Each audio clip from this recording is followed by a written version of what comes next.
بعد حمد و صلات، کروڑوں درود اور کروڑوں سلام بارگاہ نبی آخر الزمان صلی اللہ تعالی علیہ وآلہ وسلم میں، میرے اور آپ کے آقا دو عالم کے داتا، محبوب کبریا، صاحب جود و سقا صلی اللہ تعالی علیہ وآلہ وسلم کا فرمان عالی شان ہے، تم اپنی مجلسوں کو مجھ پر درود پاک پڑھ کر آراستہ کرو، یعنی اپنی بیٹھکوں کو، اپنی مجلسوں کو مجھ پر درود پڑھ کر سجاؤ، آراستہ کرو۔ تمہارا مجھ پر دنیا میں درود پاک پڑھنا کل بروز قیامت کہاں؟ پل صراط کی تاریکی میں، اندھیرے میں نور ہوگا۔ بڑی اللہم صلی علی سیدنا مولانا محمد معدن الجود والکرم والی بارک وسلم صلاۃ و سلام علیک یا رسول اللہ۔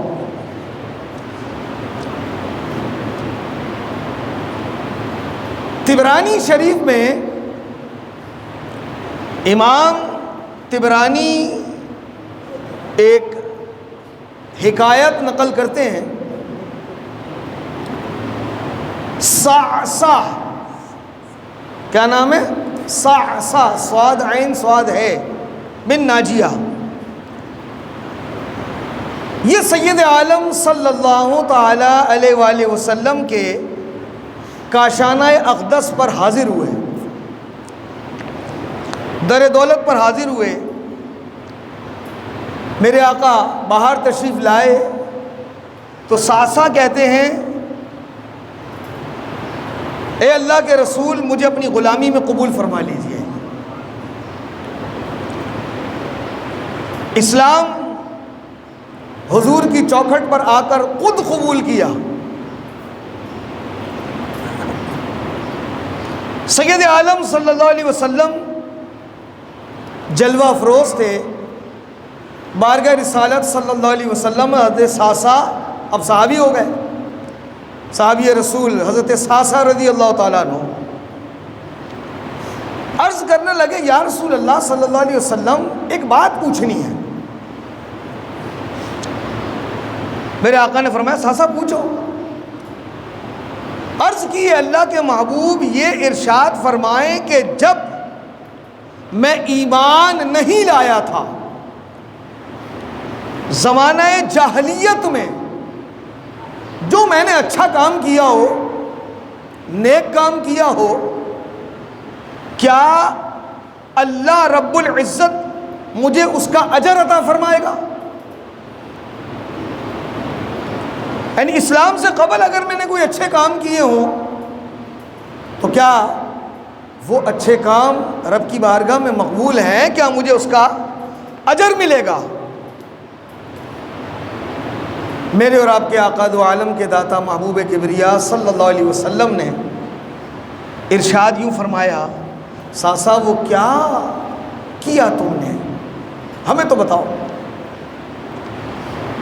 عرض کرتے ہیں، اے اللہ کے محبوب صلی اللہ علیہ وسلم، ایک مرتبہ ایسا ہوا کہ میرے 2 اونٹ لاپتہ ہو گئے،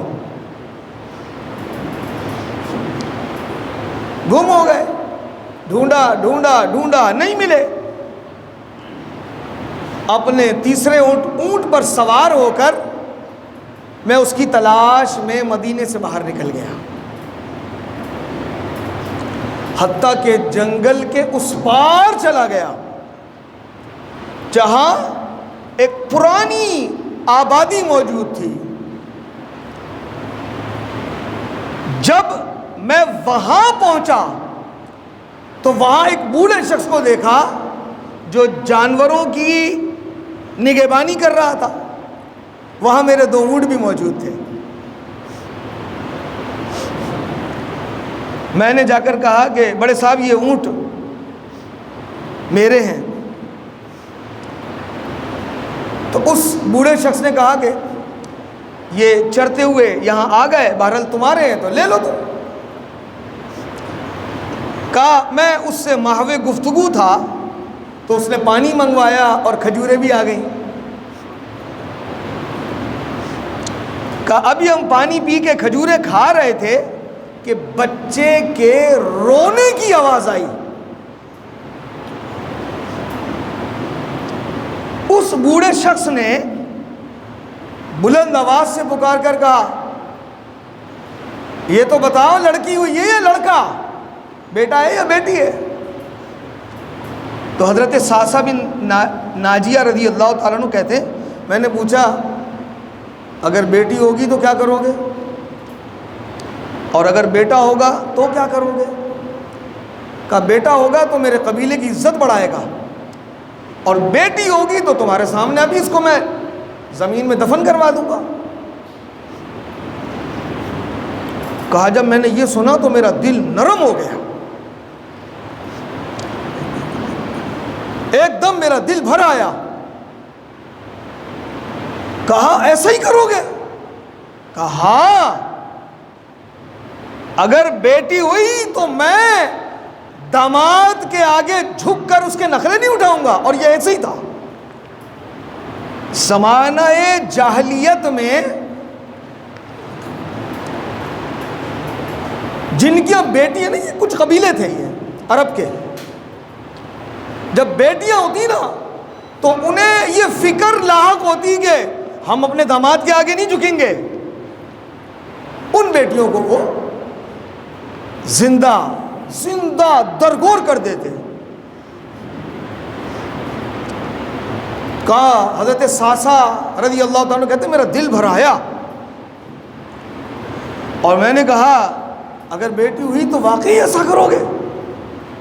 کہا ہاں، میں کوئی اپنے داماد کے نخرے ناز تھوڑی اٹھاؤں گا، اس کے آگے جھکوں گا تھوڑی. کہا ذرا معلوم تو کرو بیٹی ہوئی ہے کہ بیٹا. پتہ چلا کہ بیٹی ہوئی ہے. کہا میں نے پھر پوچھا کیا کرو گے؟ کہا دفنا دوں گا، زندہ دفن کر دوں گا. کہا مجھے دے دو. کون کہہ رہا ہے؟ حضرت سعصا رضی اللہ تعالی عنہ بارگاہ رسالت میں اس قصے کو سنا رہے ہیں. یا رسول اللہ، زمانہ جاہلیت میں جو کوئی نیکی کرے گا اس کا اجر ملے گا. کیا نیکی کری؟ کہا یہ اس بچی کو میں نے لے لیا. اب وہ بوڑھا شخص کہتا ہے کیا کرو گے اس کا، اور مجھے کیا فائدہ ہوگا؟ کہا ایسا کرو یہ دونوں اونٹ تم لے لو. دونوں اونٹ جو ڈھونڈتا ہوا میں آیا ہوں یہ دونوں تم لے لو. اب وہ کہتا ہے نہیں، جس پر تم سوار ہو کر آئے ہو یہ تیسرا بھی مجھے دے دو. حضرت سعصا بن ناجیہ رضی اللہ تعالی عنہ و ارضا کہتے ہیں میں نے کہا چلو سودا منظور ہے. ایک کام کرو، کسی کو میرے ساتھ بھیج دو تاکہ اس بچی کو اور مجھے یہ میرے گھر تک چھوڑ دے اور پھر یہ اونٹ واپسی لے آئے. یہ تمہارے ہوئے. حضرت ساسا رضی اللہ تعالیٰ عنہ کہتے ہیں کہ اس بچی کو میں اپنی حویلی لیا ہے. بہت مالدار تھے.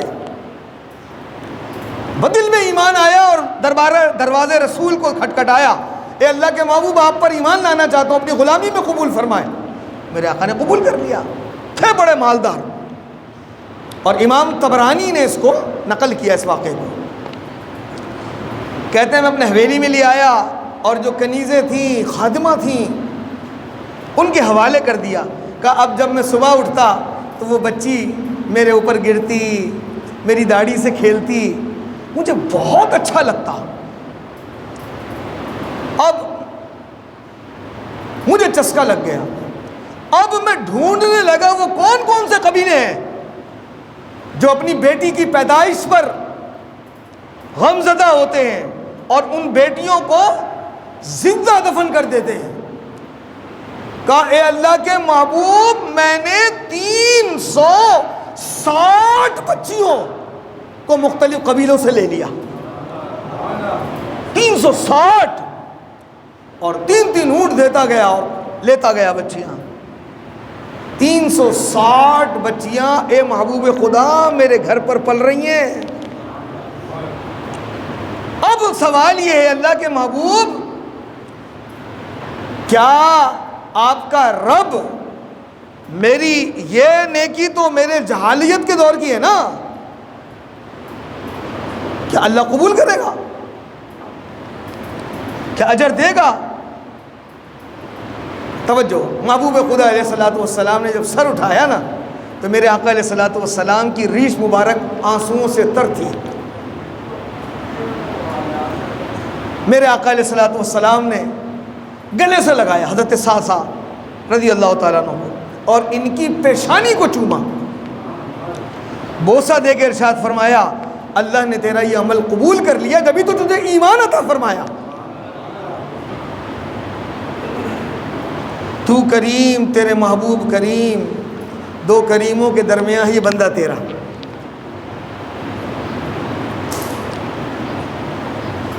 دارمی شریف کی میں ایک روایت پڑھ رہا تھا،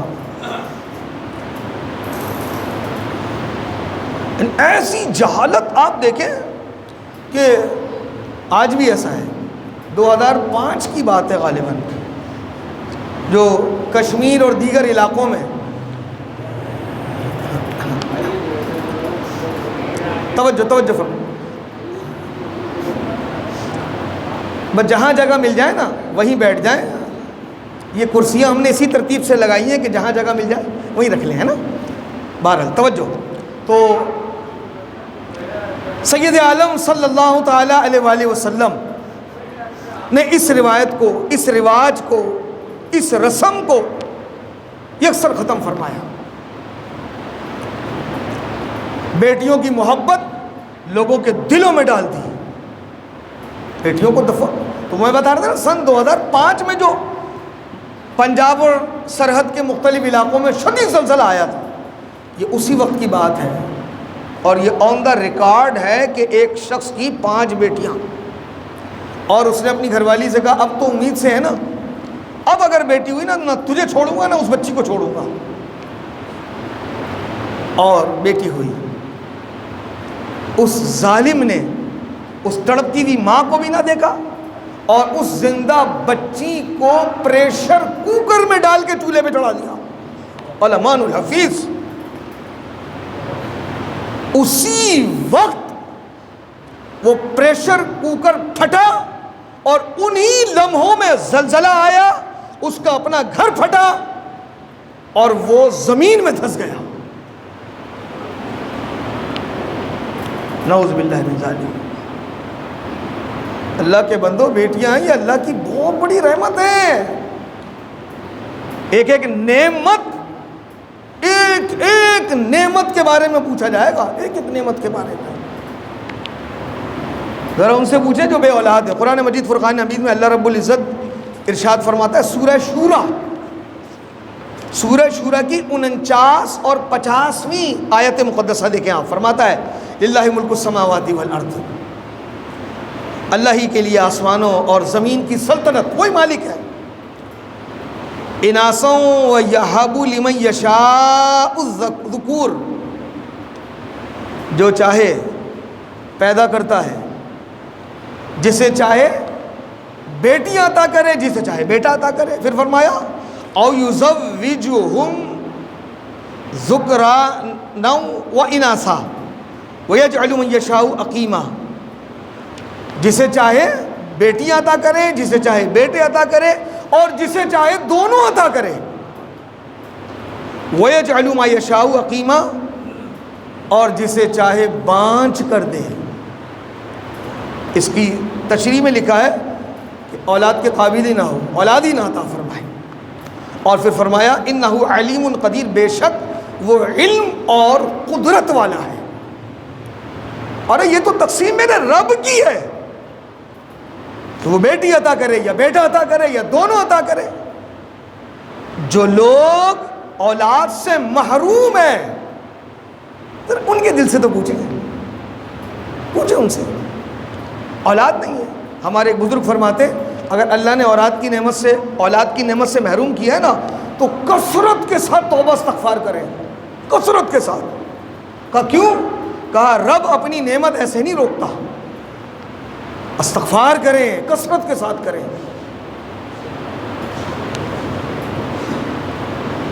تو زمانہ جاہلیت میں ایسا ہوتا تھا. آج بھی بے شمار لوگ جو ہے نا وہ بیٹے ہونے پر خوش ہوتے ہیں, اور پہلے سے جستجو ہوتی ہے, ادھر الٹرا ساؤنڈ کرا کے معلوم کرتے بیٹا ہے بیٹی ہے, اور پھر بڑے دکھی ہوتے ہیں, یار بیٹی ہو گئی بیٹی ہو گئی. میرے آقا علیہ الصلوۃ والسلام نے جب ہجرت فرمائی نا, تو حضرت سیدہ زینب, زینب کون ہے؟ یہ میرے آقا کی سب سے بڑی بیٹی ہے. ہجرت سے اعلان نبوت سے 10 سال پہلے پیدا ہوئی ایک قول کے مطابق, اور ایک قول ہے کہ حضرت علی کی پیدائش اور ان کی پیدائش برابر ہے. یہ ہجرت کر کے حبشہ چلی گئی. جب میرے آقا علیہ الصلوۃ والسلام مدینے آئے تو آپ نے ان کو طلب فرمایا. نہیں, یہ مکے میں تھی. مکے سے جب طلب فرمایا تو حضرت زینب اپنی سواری پر سوار تھی, تو کافروں نے سواری پر حملہ کیا. جب حملہ کیا تو وہ سواری بتکی, بنت رسول اللہ کی شہزادی زینب بنت محمد صلی اللہ علیہ وسلم رضی اللہ تعالی عنہا, یہ سواری سے گری. اب کیا شہزادی ہیں, حاملہ تھی, جس کی وجہ سے ان کے بچے کی زندگی چلی گئی, فوت ہو گیا, بچہ بن گیا. میرے آقا علیہ الصلوۃ والسلام کو اس کا بڑا دکھ ہوا, اور میرے آقا علیہ الصلوۃ والسلام نے ان کی فضیلت میں ارشاد فرمایا, ہیا افضل بناتی اصیبت فی, یہ میری بیٹی, یہ میری بیٹیوں میں اس اعتبار سے افضل ہے کہ میری طرف ہجرت کرنے میں اتنی مصیبت اٹھائی. پیار دیکھیں محبوب خدا کا. سیدہ خاتون جنت فاطمہ الزہرا رضی اللہ تعالی عنہا کے بارے میں لوگوں کو بتایا. دیکھیں نا, باپ کے دل میں بیٹی کے لیے محبت ہو تو وہ ضروری نہیں ہوتا کہ لوگوں پر بھی اظہار ہو. یار میری بیٹی میں اس سے محبت کرتا ہوں, لیکن میرے آقا علیہ الصلوۃ والسلام نے اس کا اظہار فرمایا, اور فرمایا یہ میری بیٹی فاطمہ, یہ میرے جگر کا ٹکڑا ہے. یہ اظہار محبت کس لیے؟ تاکہ لوگوں کو پتہ چلے کہ یہ بیٹی اس لیے نہیں ہے کہ اس سے نفرت کی جائے, اس کو زمین میں درگور کیا جائے. اور اتنے فضائل بیان فرمائے میرے آقا علیہ الصلوۃ والسلام نے, یہاں تک ارشاد فرمایا کہ بیٹیوں کو برا مت سمجھو, بے شک وہ محبت کرنے والیاں ہیں. جتنے بھائی میرے بیٹھے ہیں, بیٹے بھی ہوں گے, بیٹیاں بھی ہوں گی, بیٹی والے بھی ہیں, میں بھی ہوں, میری بھی ایک بیٹی. خدا کی قسم دل پہ ہاتھ رکھ کے پوچھیں کہ آپ کی آنکھوں کی ٹھنڈک زیادہ کون ہے؟ اولاد تو آنکھوں کی ٹھنڈک ہوتی ہے نا, زیادہ کون ہے؟ آپ کہیں گے بیٹی, بڑی محبت والی. میرے آقا فرما رہے ہیں نا, یہ محبت کرنے والی ہیں. فرمایا جس کے یہاں بیٹی پیدا ہو اور اسے ایذا نہ دے, اور نہ ہی برا جانے, اور نہ بیٹے کو بیٹی پر فضیلت دے. میرے آقا کچھ لے کر آتے ہیں نا تو اپنی بیٹیوں کو دیتے ہیں. بزرگوں کا طریقہ ہے یہ کہ جب گھر میں کچھ لے کر آتے تو بیٹی کے ہاتھ میں دیتے ہیں. فرمایا اور نہ بیٹے کو بیٹی پر فضیلت دے, اللہ اس شخص کو جنت میں داخل فرمائے گا. خوشخبری ہے اس کے لیے جو اپنی بیٹیوں پر خوش ہو. جس شخص پر بیٹیوں کی پرورش کا بوجھ آ پڑے, یہ حدیث ہے, اور وہ ان کے ساتھ حسن سلوک, اچھا برتاؤ کرے, تو یہ بیٹیاں اس کے لیے جہنم سے رکاوٹ, روک بن جائیں گی. جہنم سے بچا کر داخل جنت کا سبب ہے آپ کی بیٹی. آپ کی آنکھوں کی ٹھنڈک, دل کا سکون. ان سے اظہار محبت کیا کریں. انہوں نے چلا جانا ہے, چلی جاتی ہے بیٹی, ایک نہ ایک دن رخصت ہو جاتی ہے. ان سے زیادہ پیار کا اظہار کریں. ایک بڑی پیاری حدیث پاک سنیں. جب کسی کے یہاں لڑکی پیدا ہوتی ہے تو اللہ عز و جل فرشتوں کو بھیجتا ہے جو آ کر کہتے ہیں السلام علیکم یا اہل البیت. فرشتے سلام لے کر آ رہے ہیں بیٹی پیدا ہونے والے کے گھر میں, اور انسان برا جانتا ہے, کتنا بدبخت ہے. السلام علیکم اہل البیت, اے گھر والوں تم پر سلامتی ہو. پھر فرشتے اس بچی کو اپنے پروں کے سائے میں لے لیتے ہیں اور اس کے سر پر ہاتھ پھیرتے ہوئے کہتے ہیں کہ یہ ایک کمزور جان ہے، جو ایک ناتواں یعنی کمزور سے پیدا ہوئی ہے، وہ بھی عورت ہے نا۔ جو شخص اس ناتواں جان کی پرورش کی ذمہ داری لے گا، قیامت تک اللہ عز و جل کی مدد اس کے شامل حال رہے گی۔ یہ تو خوشخبری ہو گئی، خدا کی قسم، یہ تو خوشخبری ہو گئی کہ بیٹی ہوئی، اللہ کی مدد آپ کے ساتھ ہے۔ اللہ اکبر، خدا کی قسم، بڑی ڈھارس ہے اس میں، اللہ کی مدد آپ کے شامل حال ہو گئی۔ اور قیامت تک ایک اور روایت سنیں، پھر اپنی بات کو ختم کرتے ہیں۔